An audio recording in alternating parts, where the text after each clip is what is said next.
Hello guys. So if you might have noticed, this is the same background. This is my third little short video of the day, featuring my more unusual Spydercos in my knife rotation collection, whatever you want to call it. I say more unusual in one way because it's not the usual, as I've said in the other videos, Spyderco PM2 or Para 3, or the more usual EDC knives, shall we say. But on the other hand, Spyderco is just one thing. A couple of things Spyderco do great, but one of the best things is they do these fantastic collaborations and unusual knives that I don't think any other manufacturer would make. Certainly the case with this one. This is the Spyderco Vallotton. Okay, it's a very unusual knife. It's kind of controversial knife because it's phenomenally expensive for what it is, and it's also, with the looks, the one that people either love or they hate. Obviously, I've got one, so I love it. So it's the Spyderco Vallotton. I'm not 100% sure if it's named after Felix Veloton, the Swiss-French artist, but it's a very artistic knife. It's a very pretty knife, so it might well have been named after Felix Veloton. Anyone knows that, bang it in the comments down below, or hit me up on my Instagram channel, same name, Feral Grandad. Okay, there's a picture of a fat old man with a white beard, so you'll know it's me. Okay, so Spyderco Vallotton collaboration in Taichung, made in Taichung, and as I've said in a couple of my videos, I personally think some of the best knives Spyderco do come out of the Taichung factory. The finish is phenomenal. Let's get better than even my other Taichung knives. This one is just phenomenal. Let's just start there then. I mean, look at this. This is the handle. Let's describe that. It's two pieces of micarta each side, shaped and countersunk, and that is as smooth as if it was one piece. Seriously, there is just nothing. There's no ridge-free nail to catch on anything there. And the back, it's just the same. I mean, this is, see if we can get it focused, totally flush, totally smooth. I mean, you could hardly find, where one bit ends and the next bit begins. It also leads to one of the cons on this knife, is it's really heavy. I mean, I like a heavy knife because I predominantly use fixed blade outdoor knives, and this has a bit more heft to it and feels a bit more like that. Do ignore the lanyard. This was a gift from someone, so the only knife I thought was applicable to and was fancy enough to have a lanyard was this one. This is the Spyderco, don't know what they call it, titanium lanyard, I don't know what it is, but this is the fanciest knife I own, so that's what it went on, and it was a gift, so I wanted to use it. So thanks Shirley for sending me that. Okay, so let's get the dimensions out of the way, because this is a hefty knife. I haven't got my scales with me, sorry guys, you'll have to look up the weight. So length closed is 13 centimeters. Length opened with yes, we'll get to the blade. Yes, I know you all got excited when I opened it. So overall, 22.5 by my reckoning. Blade length is about 10. Usable edge is in the 9 to 9.5 mark. So now she's open, let's talk about the blade. It is not a flash steel. It says 30V. It's that love or hate steel that people have. Some people think it's chippy rubbish, and some people think it's good to go. I think it's good to go. Compared to what we used to use, I think it's fantastic to go. And I will say Spyderco does a good S30V, and the Taichung factory in particular turns out a gorgeous, really strong, good S30V. It is hollow ground, which makes it unusual for Spidey. It is, you can see there, caught the shadow, very hollow ground. And this is almost as sharp as my sharpest Spidey. In fact, my sharpest Spidey stroke knife is my Spyderco Boblum Tanto. The hollow grind on that, because it's a thinner, is wickedly sharp. You only have to wave it at an apple and it just falls apart in slices. You do, you don't have it, then you've got to open it, leave the blade closed, tap the apple, it just cuts up. That's how sharp it is. It is unusual in several ways. One, the Spidey hole sticks up. This is obviously to provide a ramp for you to get your thumb on. Is this a combat knife like a Tanto? No, not really, but I suppose it looks a bit like a old school French dueling knife. I don't know, could be. But on the end there, let's see if I can get that again. There you go, there. Can you see the grind on the end is different here? This is the hollow grind, and this bit at the end is a little flat grind part. So it's like a two-part grind, but you'd hardly tell unless you look really closely. It's fairly thick on the spine, tapers down to like next to nothing behind the edge, thanks to that hollow grind. Thanks to the hollow grind, it's phenomenally easy to sharpen. Thanks to the hollow grind, it is, as I say, razor sharp. Now, if you're a bit of a geek or an engineer, what I'm about to show you, you're going to love. One of the things I love about this blade is if you look here, I've had people say to me, it's a Spyderco.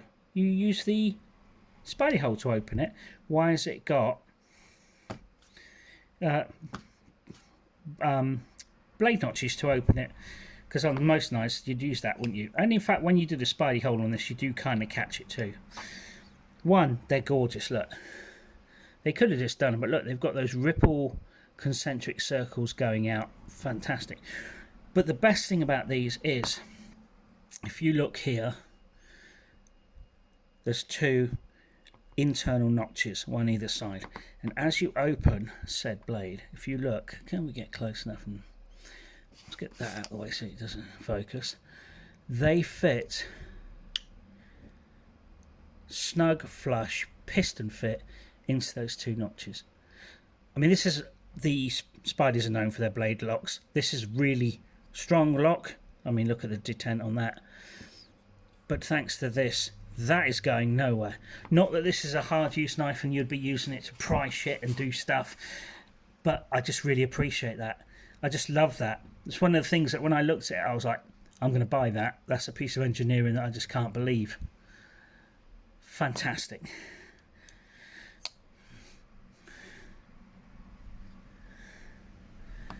So is it value for money? For me, yeah. It costs a lot of money. Yeah, it did cost a lot of money. An awful lot of money, because it was out of stock so long, I thought it was discontinued. In fact, I made a post on one of the Spyderco Facebook groups, and I said something like, got my hands on a discontinued one of these. And then, I had about 800 posts. It's not discontinued, it was just been out of stock. Yeah, whatever.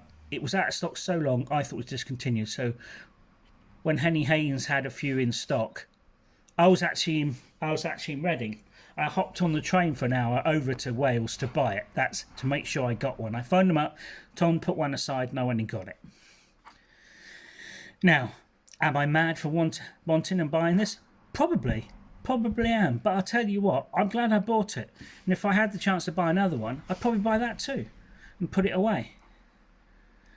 This is a fantastic knife. It's just got gorgeous lines, fantastic engineering, the quality is fantastic, the workmanship's fantastic, it's put together gorgeous. Downsides, it's heavy. It's just got the standard Spyderco clip, which is a bit of a bummer. It sticks out your pocket, but if you wanted, I could change that to the Lynch clip and I'd be a lot better.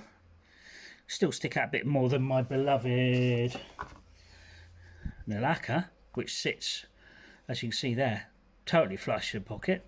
Best Spyderco clip. More please Spyderco. Not that you're watching this, Eric or Sal, but if you are, more this.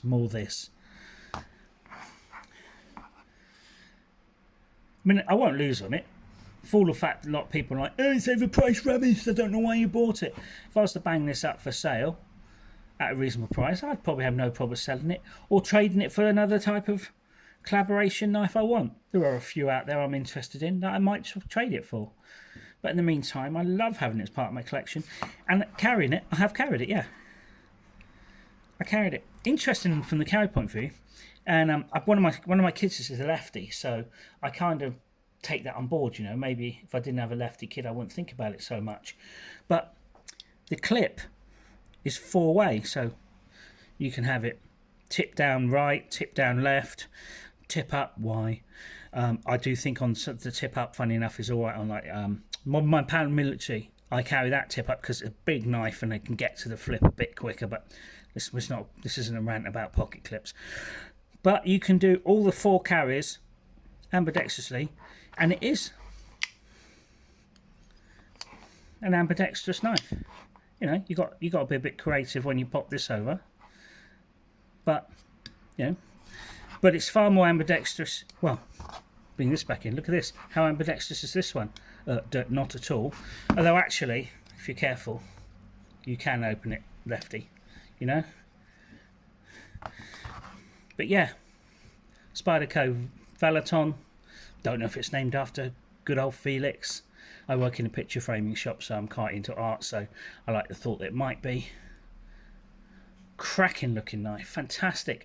It's kind of a really, it's kind of like it. You know how gentleman knives look, but they tend to be quite light and elegant. This is like a gentleman who think he might have to get down to some real business with his knife.